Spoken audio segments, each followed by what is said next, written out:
жүсіп әке-шешесінің жалғызы ғана еді. Отбасында одан басқа бала жоқ. Сондықтан да әке-шешесі бар күш-жігерін жүсіптің жақсы тәрбие алуы үшін жұмсайтын. жүсіп имам хатип мектебінің оқушысы. Оның бұрыннан бері ұнататын бір қызы бар.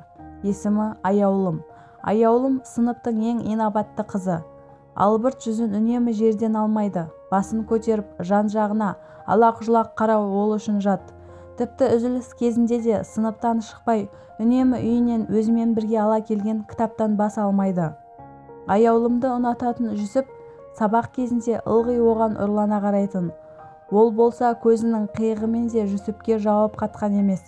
жүсіптің өзіне деген ыстық ілтипатын байқайтын да емес. Әйтпесе жүсіп сыныбының ғана емес, мектебінің ең көрікті оқушысы. Өзге қыздар онымен дос болу үшін жанын салатын. Бірақ дініне берік жүсіп зинаға жақындаудан қорқып, өз-өзін олардан ұзақ ұстайтын. Десек те қанша тырысса да Аяулымға келгенде оның бұл тағаты таусылатын. Аяулымға ұрлана қараймын деп көз зинасына жол беретін. Осылайша ерік-жігерін нәпсісіне жеңдіріп қоя беретін. жүсіп бүгін бар күш-жігерін бойына жинап, Аяулымға бойында булыққан бар сезімін жайып салуға бел буды. Әркімнің бір сүйіктісі бар. жүсіптің де бір сүйіктісі болуы керек емес пе? Оның өзгелерден несі кем? Араб тілі сабағы. жүсіп сабақ соңында Аяулымға деген сезімін білдіретін болды. Бір кезде кітабының арасындағы бір парақты көзі шалды. Жазулы тұрған пайғамбарымыздың хадисі еді. Ғашықтығын жасырып, ар-ұят абыройын сақтап, сабыр қылғанның Алла күнәләрін кешіріп, жәннатына кіргізеді. Ибн Асакир. Қайдан келген қағаз бұл? Біреу тура жүсіптің жан дүниесін оқып қойғандай. Санасы санға, ойы онға бөлінді. Хадис әрі арабша, әрі түрікше жазылған. Хадисті оқып, ой тұңғиығына батты. Аяулымға сезімін айтамын деген ойынан қайтып қалды. Ертеңгі күн тағы да араб тілі сабағы. жүсіп нәпсісімен алысып әлек. Ішкі сезім сыртқа шықпайынша тыныштық берер емес. Кітаптарының арасынан тағы да бір параққа көзі түсті. Тағы да бір хадис. Үмбетімнің ең мәртебелісі ғашықтық дертіне түскенде абыройын сақтағаны. Дайлами. Түсінді. Бұл хадистерді біреу әдейі жазып кетіп жүр. Бірақ кім? Сол сәтте ұстазының көзіне көз түйісті. Ұстазы күлімсіреп езу тартты. жүсіп басын төмен. Бұл парақтарды ұстазы тастап кетсе керек. Себебі жүсіптің Аяулымға қараған ұры назарының талайдан бері куәгері еді. Жазу да ұстазының жазуына ұқсайды. жүсіп қызарып кетті. Аяулымға деген сезімін айтудан тағы да бас тартты. Арада бір апта өтті. Сыныптың ішін гу-гу әңгіме кезіп кетті. Аяулыммен бірге мектепке келіп жүрген баланы көрдіңдер ма? Үндемегеннен үйдей деген осы болар. Сүйіктісі, ғашығы бар боп шықты. жүсіптің төбесінен жай түскендей болды. Аяулымның оған жар бола алмайтынын түсінді. Салы суға кетті. Қиял құсы қолға қонбастай ұшып кетті. Аяулымнан енді күдер үзуден басқа шара жоқ. Келесі күні кітабының арасынан тағы бір жазуы бар қағаз шықты. Бұл жолғысы Құран аяты еді. Мұны естігенде ер және әйел муминдер діндестер үшін қайыр ойлап, бұл бір ап-анық өсек деулері керек емес пе еді. Нұр сүресі 12 аят. Бұл аят жүсіпті терең ойға сүңгітті. Бұны қалай түсінсе болады? жүсіптің ойына бірден Аяулым келді. Және кешегі гу-гу әңгімелер. Мектептің шыға берісінде кешегі бала тағы да Аяулымды күтіп тұр. Мұны жүсіп сыртынан бақылауда. Аяулым әлгі балаға жақындап келді де, «Ағажан, сәл күте тұрасыз ба? Сыныпта кітабымды ұмытып кетіппін», деді де мектепке қайта кіріп кетті. Ағажан, демек сүйіктісі деп жүргендері Аяулымның ағасы боп шықты ғой. жүсіптің санасында Құран аяты жаңғырды. Жаман ойға бой алдырып, күмәннан күнәға барған үшін іштей тәубе етті. Одан кейін де жүсіп ара-тұра кітабының арасынан аят хадис жазылған қағаздар тауып жүрді. Бұл үшін өзін ұстазына борыштар санайтын. Себебі ылғи шалыс басатын сәттерде ескертетін. Арада тағы да бір ай өтті. Сыныпты бір мұң басқан еді. Себебі жүсіпті әкесі қала сыртындағы бір медресеге беретін болды. Сондықтан бүгін жүсіптің бұл мектептегі соңғы күні. Мектептен кеткеніне емес, аяулымды енді көре алмайтынына қайғылы еді. Жүсіп ілім үйренудің ғашықтықтан да мәртебелі екенін әлі сезіне қоймаған болатын. Себебі тұла бойын шырмап алған ғашықтық сезім бұған мұрсат та бермеген еді. Тіпті әкесіне де іштей ашулы, медресеге де барғысы жоқ. Бәрімен қош айтысты. Сыныптан шығу үшін жинала бастады. Кітаптарын сөмкесіне сала берген сол еді, тағы бір жапырақ қағазға көзі түсті. Бұл жолы мына аятты оқыды. Сендер жақтырмаған істерің сендер үшін қайырлы болуы мүмкін, ал қайырлы деп білген істерің зиянды болып шығуы мүмкін. Ненің пайдалы, ненің пайдасыз екенін сендер білмейсіңдер, Алла біледі. Бақара сүресі 216 аят. Бұл аят Жүсіпті сабасына түсірді. Иә, мұнда да бір қайыры бар еді. Жасқа толы жанарын ешкімге көрсетпестен жүзін төмен салып, Жүсіп сыныптан шығып кетті. Жүсіптің қала сыртындағы медреседегі өмірі басталды. Ұстаздары алғашқы күннен бастап-ақ Жүсіптің әдептілігі мен үлкендерге деген құрметіне сүйсінген еді. Әркім оған болашағынан үміт күттіретін оқушы, болашақтың үлкен ұстазы ретінде қарайтын.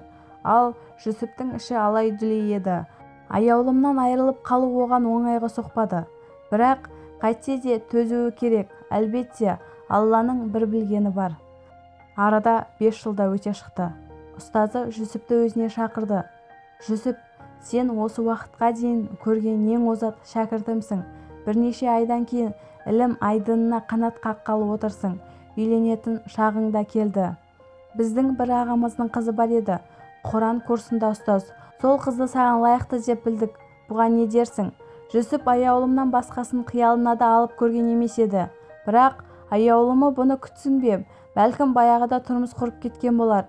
Жүсіптің ұстаздарына деген жібектей жұмсақ көңілі сөзін жерге тастатқызуға жол бермеді.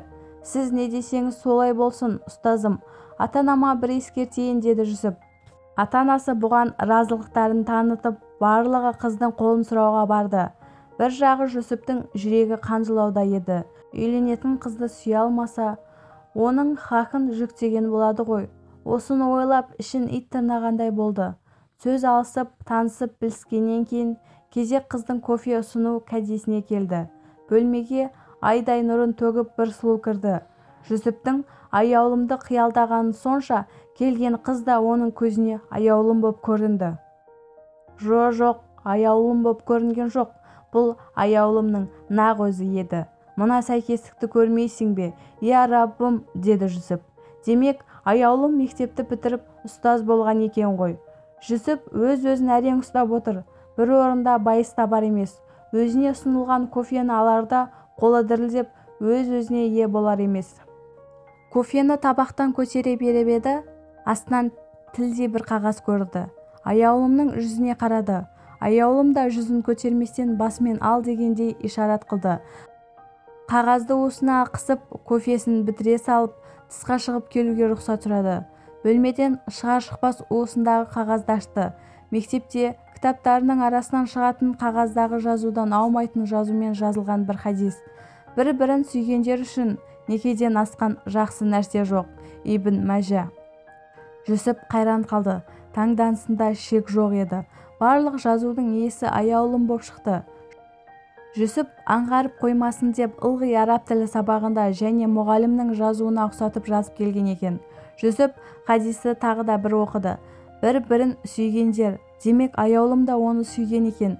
Міне қаншама жылдан бергі қауышудың уақыты енді ғана келген екен. Қызға сырға салғаннан кейін тойдың да күні келіп жетті. Қарапайым ғана той өтті. Той біткен соң Жүсіптің қобалжуы тіпті артты. Қобалжығаннан бір жерде тұра алмады. Қолын қалтасына бір салып, бір алып тұрғанда, қолы қалтасындағы тағы да бір қағазға ілікті. Тағы да бір хадис.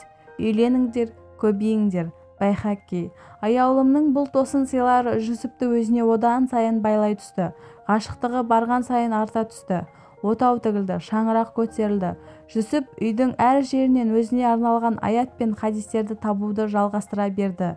Аяулым отбасылық өмірге қатысты. Әйелдің күйеуі, күйеуінің әйелі алдындағы міндеті жайлы. ата-ана қақысы жайындағы аяттар мен хадистерді әр жерге, әр бұрышқа жазып қоя берді, және бұл жазғандарының барлығы бастарына туған жағдайға тура келетін. 3 айдан кейін Жүсіп шәкірттерін оқытып, медреседен үйіне келді. Сырт киімін шешіп, киім ілгішке іле бергені сол еді, тағы да бір қағазға көзі түсті. Сәбидің иісі, жәннаттың иісі, Табарани. Бұл әке боласыз деген сүйінші еді. «Уа Раббым!» деп қуаныштан айғайлап жіберді. Аяулым, өзгелер секілді бала көтердім деп естіртудің орнына бұл жақсы хабарды да бұрынғы әдетінше хадиспен сүйіншіледі.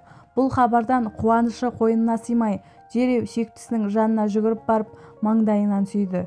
Сүйіктісі енді баласының анасы болмақ. 1 ай өткен соң ұйқыдан көзін ашқан Жүсіп жастығынан тағы да бір жазу тапты. Хадис еді. Ләззаттарды жоятын, ауыздың дәмін бұзатын, үміттерді үзетін өлімді жиі еске алыңдар. Ибн Хиббан. Не үшін жазды екен бұны аяулым? Жүсіпті дүние сүйіспеншілігіне батты деп ойладым екен. Ас үйде таңғы ас әзірлеп жатқан сүйіктісінің жанына барды. Жазудың себебін сұрады. Басын төмен салбыратқан аяулымның көңілінен қаяу көрді.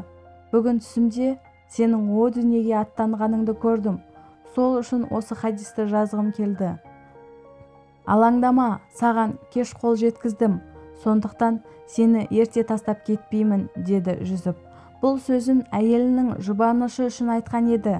Әйтпесе, аяулымның бұл түсі төбесіне мұздай су төгіп жібергендей өне бойын шымырлатып жіберген еді. Тек сөзін әзілге айналдырып, мұнысын сездірмеді.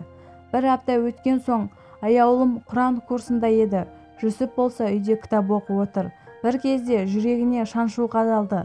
Тынысы тарылды. Жүрек талмасы ұстады.